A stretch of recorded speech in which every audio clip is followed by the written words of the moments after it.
पहलगाम आतंकी हमले के बाद से भारत ने पाकिस्तान के खिलाफ सख्त रुख अपनाया हुआ है। अब भारत सरकार ने पाकिस्तान के खिलाफ 3 बड़ी कार्रवाई की, जिसके तहत भारत ने पाकिस्तान से प्रत्यक्ष और अप्रत्यक्ष आयात पर तुरंत प्रभाव से रोक लगा दी। साथ ही पाकिस्तान से आने वाले डाक पार्सल पर भी रोक लगाई गई है। भारत ने पाकिस्तान का झंडा लगे जहाजों को भी भारत के बंदरगाहों पर रुकने पर रोक लगा दी है। इन सब के बीच पाकिस्तान की गीदड़ भभकियां अब भी जारी हैं। पिछले महीने जम्मू कश्मीर के पहलगाम में हुए आतंकी हमले को लेकर भारत और पाकिस्तान के बीच तनाव लगातार बढ़ता जा रहा है। इसी वजह से पड़ोसी मुल्क के राजनेताओं से लेकर नौकरशाहों तक की बेचैनी और बड़बोलापन दुनिया के सामने आ रहा है।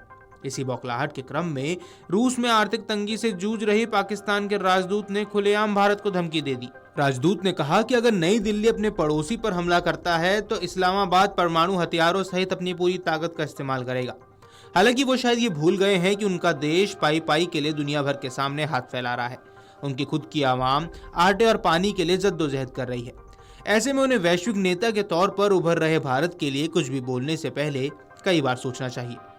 रूसी मीडिया आरटी को दिए गए साक्षात्कार में राजदूत मोहम्मद खालिद जमाली ने दावा किया कि कुछ लीक हुए दस्तावेजों से पता चला है कि भारत पाकिस्तान के कुछ इलाकों पर हमला करेगा और ऐसा होकर ही रहेगा।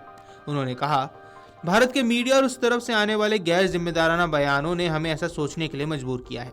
कुछ अन्य लीक हुए दस्तावेज भी हैं जिनके मुताबिक पाकिस्तान के कुछ इलाकों पर हमला करने का फैसला किया गया है। इसलिए हमें लगता है कि ऐसा होने वाला है और ये होकर रहेगा। आगे उन्होंने कहा कि जब भारत और पाकिस्तान की बात आती है तो हम ताकत की इस बहस में शामिल नहीं होना चाहते। हम अपने पूरी ताकत का इस्तेमाल करेंगे, यानी पारंपरिक और परमाणु दोनों तरह की ताकत। जमाली ने जोर देकर कहा कि पाकिस्तान के लोगों की ओर से समर्थित सशस्त्र बल पूरी तरह से जवाब देंगे। दरअसल 22 अप्रैल को जम्मू कश्मीर के पहलगाम में बैसन घाटी में पाकिस्तानी आतंकवादियों की ओर से पर्यटकों पर हमला किए जाने के बाद से पाकिस्तान को भारत की जवाबी कार्रवाई का डर सता रहा है। पाकिस्तान के मंत्री हनीफ अब्बासी ने खुले तौर पर भारत को परमाणु जवाबी कार्रवाई करने की धमकी दी है। उन्होंने गीदड़ भभकी देते हुए कहा था, पाकिस्तान के शस्त्रागार में घोरी, शाहीन और गजनवी मिसाइलों के साथ साथ 130 परमाणु हथियार हैं। इन्हें केवल भारत के लिए ही रखा गया है। अब्बासी ने कहा कि अगर भारत सिंधु जल संधि को निलंबित करके पाकिस्तान की जल आपूर्ति को रोकने की हिम्मत करता है तो उसे पूरी तरह से युद्ध के लिए तैयार रहना चाहिए। वहीं बीते बुधवार को पाकिस्तान के एक अन्य मंत्री अताउल्ला तरार ने भी दावा किया था कि उनके देश को विश्वसनीय खुफिया जानकारी मिली है कि भारत अगले 24 से 36 घंटों के भीतर सैन्य हमला कर सकता है। उन्होंने चेतावनी दी थी कि किसी भी आक्रामक कार्रवाई का निर्णायक जवाब दिया जाएगा। इससे पहले पाकिस्तान के रक्षा मंत्री ख्वाजा आसिफ ने भी कहा था कि भारत हमला होकर रहेगा। पाकिस्तान हाई अलर्ट पर है, लेकिन अपने परमाणु हथियारों का इस्तेमाल केवल तभी करेगा जब हमारे अस्तित्व को सीधे तौर पर खतरा हो। गौरतलब है कि 22 अप्रैल को आतंकवादियों ने बैसन घाटी में घूमने आए पर्यटकों पर गोली मारकर निर्मम हत्या कर दी थी। इलाके को मिनी स्विट्जरलैंड कहा जाता है और यहाँ केवल पैदल या घोड़े वाले बैठकर ही पहुंचा सकते हैं।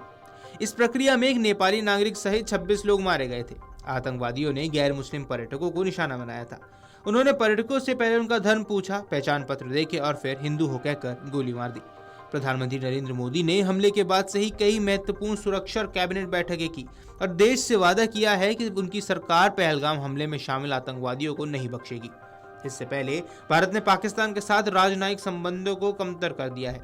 सिंधु जल संधि को निलंबित कर दिया गया है। पाकिस्तानी नागरिकों को जारी किए गए सभी वीजा रद्द कर दिए गए हैं। पाकिस्तानी एयरलाइंस के लिए हवाई क्षेत्र को भी बंद कर दिया गया है। दूसरी ओर पाकिस्तान ने भी भारतीय प्रतिरोध की आशंका के जवाबी कार्रवाई की घोषणा की और शिमला समझौते को निलंबित कर दिया। पहलगाम हमले के बाद पीएम मोदी के नेतृत्व में आयोजित सीसीएस की बैठक के बाद भारत ने सिंधु जल संधि स्थगित करने, अटारी बॉर्डर बंद करने, वीजा रद्द करने जैसे कई अहम फैसले लिए, जिसका असर पाकिस्तान पर व्यापक रूप से पड़ने वाला है। Video desk amarujala.com। अगर आप ये वीडियो YouTube पर देख रहे हैं तो हमारे चैनल को सब्सक्राइब कर बेल आइकन दबाएं और Facebook पर देख रहे हैं तो हमारे पेज को लाइक करें। 8 मिलियन प्लस सब्सक्राइबर, आपके इस भरोसे के लिए बहुत धन्यवाद।